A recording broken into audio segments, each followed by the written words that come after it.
টাঙ্গাইলের ভুয়াপুরে অশ্লীল নৃত্য যাত্রা ও ওরসের নামে গান বাজনা বন্ধের দাবিতে বিক্ষোভ করেছে আলেম সমাজ ও স্থানীয় মুসল্লিরা।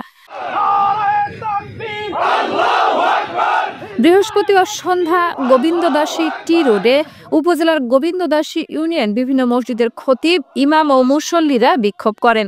জানা যায়, গত কয়েকদিন ধরে উপজেলার গোবিন্দদাসী ইউনিয়নের বিভিন্ন স্থানে অশ্লীল গান বাজনা শুরু হয়েছে।